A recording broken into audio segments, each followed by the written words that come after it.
सरकारें बड़ी बड़ी योजनाएं बनाती हैं, करोड़ों रुपए उसमें खर्च भी किए जाते हैं। मंशा होती है जन कल्याण, आप लोगों को राहत मिले। मैं अभी खड़ा हूँ खैरागढ़ के पिपरिया क्षेत्र में।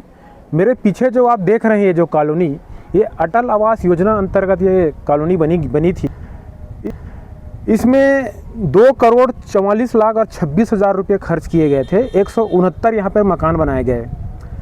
आपको मैं बता दूं कि इस कॉलोनी में 2014 में डॉक्टर रमन सिंह जी जो तत्कालीन मुख्यमंत्री थे, उन्होंने इस कॉलोनी का लोकार्पण किया, उद्घाटन किया, और उसके बाद से आज तक यहाँ पर गृह निर्माण मंडल के कोई व्यक्ति, कोई अधिकारी झांकने तक नहीं आया।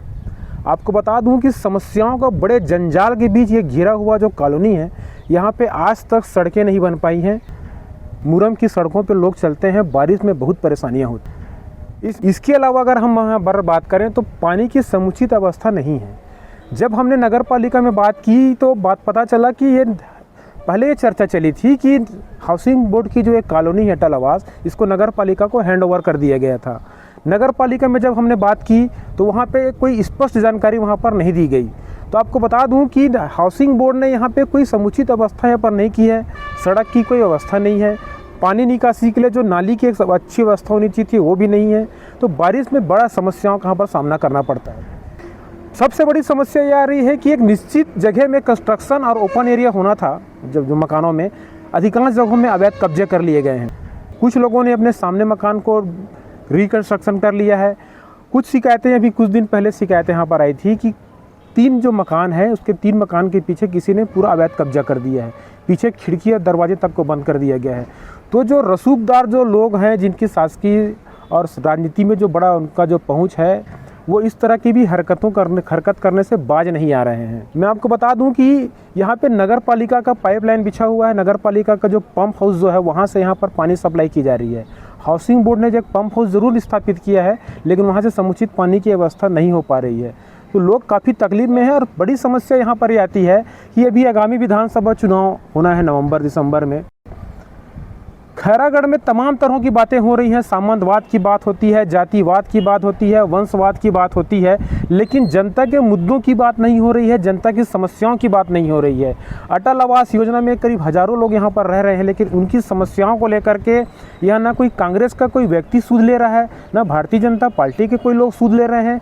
बड़ी परेशानी यहाँ पर यह है कि जिला बनने के बाद कलेक्टर यहाँ से 2 किलोमीटर दूर कलेक्ट्रेट भवन है जहाँ वो बैठते हैं, उसके बावजूद भी यहाँ पर व्यवस्था बिल्कुल नहीं सुधर पा रही है। कांग्रेस की सरकार आने के बाद हाउसिंग बोर्ड की जो कॉलोनियाँ हैं, जो मकान है, उसको फ्री होल्ड करने की भी एक योजना बनी थी। उस योजना के तहत कुछ लोगों ने यहाँ पर फ्री होल्ड करा लिया है और अधिकांश जो मकान है वो फ्री होल्ड नहीं हो पाया है। उसके बावजूद भी अवैध निर्माण, अवैध कब्जे यहाँ पर बढ़ चुके हैं, जिसकी सूद यहाँ के प्रशासन भी नहीं ले रहा है। हाउसिंग बोर्ड की कोई यहाँ पे स्थानीय एजेंसी कोई नहीं है, कोई निगरानी नहीं हो रही है। परेशानी ये थी कि जब जब ब्लॉक हुआ करता था, विभाजित राजनांदगांव था, तो मॉनिटरिंग करने में अगर कोई परेशानी थी तो वो एक हद तक समझ में आता है। लेकिन जिला बनने को 1 साल पूरे कंप्लीट हो चुके हैं।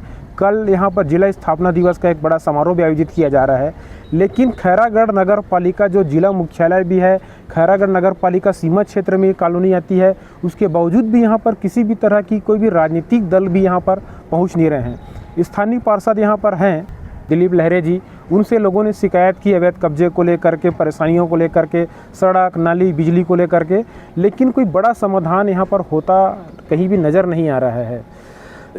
बड़ी समस्या यहाँ पर यह आ रही है कि सड़क का निर्माण अभी तक नहीं हुआ है। करीब 10 साल लोग यहाँ पर बसे हो चुका है। तो छोटे छोटे बच्चों को सड़क पार करने के लिए भी बड़ी समस्याओं का यहाँ पर सामना करना पड़ता है। मैं आपको बता दूँ कि ये जो आप देख रहे हैं ये रास्ता, ये जो गड्ढे जो आप देख रहे हैं, यहाँ पे पानी भर चुका है। आप इसको देख करके अंदाज़ा लगा सकते हैं कि क्या इस रास्ते से गुजरा जा सकता है, क्या बच्चों को कितनी यहाँ पर परेशानी होती होगी। यहाँ पर पूरे सुअर लोगों का बसेरा हो चुका है, क्योंकि गंदगी है, पानी निकासी की कोई व्यवस्था यहाँ पर नहीं है। अंडरग्राउंड नाली बनी है, लेकिन पानी को एक समुचित जगह पे पहुँचाएँ, ऐसी कोई व्यवस्था यहाँ पर हमको कहीं भी नज़र नहीं आ रही है। ये जो कॉलोनी आप पीछे देख रहे हैं, इस तरफ कई जगह अवैध कब्जे, मकान के पीछे में अवैध कब्जा कर दिया गया है, उसको देखने वाला कोई नहीं है। अभी मालूम चला कि पिछले दिनों कुछ लोगों ने यहाँ पे शिकायतें की थी लेकिन उस पर कोई बड़ी कार्रवाई होती हमको यहाँ पर नज़र नहीं आ रही है। कार्रवाई तब होगी जब प्रशासन स्वयं यहाँ पर आएगा और निरीक्षण करेगा। लेकिन दुर्भाग्य ये है कि प्रशासन शिकायतों का इंतज़ार करता है कि वो आम जनता आकर के शिकायत करे। तो आम जनता की समस्या है, उसको शिकायत करना चाहिए, इस चीज़ को मैं मानता हूँ। लेकिन प्रशासन का भी क्या है, उत्तरदायित्व तो नहीं बनता कि वो स्वयं आकर के इस अटल आवास योजना का कम से कम वो मॉनिटरिंग करे। भारतीय जनता पार्टी के कार्यकाल में यह कॉलोनी बसी थी, अटल बिहारी वाजपेयी के नाम पर यह कॉलोनी बसी थी। लेकिन देखिए कि भारतीय जनता पार्टी के भी लोग यहाँ पर आकर के लोगों की समस्या को जानने की कोशिश नहीं कर रहे हैं, उनकी समस्या को सुलझाने के लिए किसी भी तरह का संघर्ष नहीं किया जा रहा है। मैं पुनः फिर इस चीज़ को कह रहा हूँ कि खैरागढ़ में विधानसभा चुनाव होने जा रहा है, लेकिन जनता की समस्याएं यहाँ पर सामने नहीं आ रही हैं। केवल जातिवाद, परिवारवाद, वंशवाद, सामंतवाद और इस तरह की कई तरह की ऐसी चीज़ें सामने आ रही, ऐसे मुद्दों पे यहाँ पे चुनाव लड़ा जा रहा है जिस मुद्दे से आम जनता को कोई मतलब नहीं है, कोई बड़ा सरोकार नहीं है। जन समस्या यहाँ पर उठाई नहीं जा रही हैं।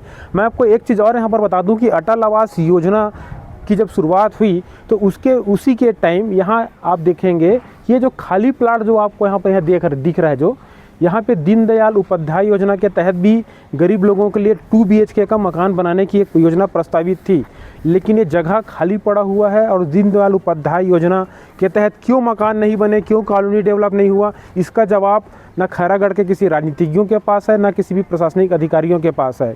एक बोर्ड वहाँ पर लगा हुआ है, उस बोर्ड में जो चीज़ें लिखी गई थी, जो सूचना पटल था, वो मिट चुका है। ना इस चीज़ की सूद राजनीतिज्ञों ने ली, ना किसी प्रशासनिक अधिकारियों ने ली। 1 साल हो चुका है, खैरागढ़ छुईखदान गंडई जिला बन चुका है। यहाँ पे कई प्रशासनिक अधिकारियों के कर्मचारी यहाँ पर आए हुए हैं, उनके लिए भी एक आवास की व्यवस्था, समुचित व्यवस्था की आवश्यकता है।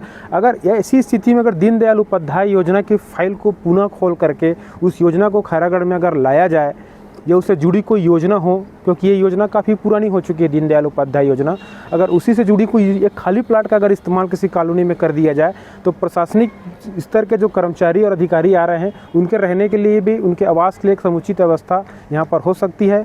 कैमरामैन विनोद रजक के साथ मैं राजू यदू, CG क्रांति.com।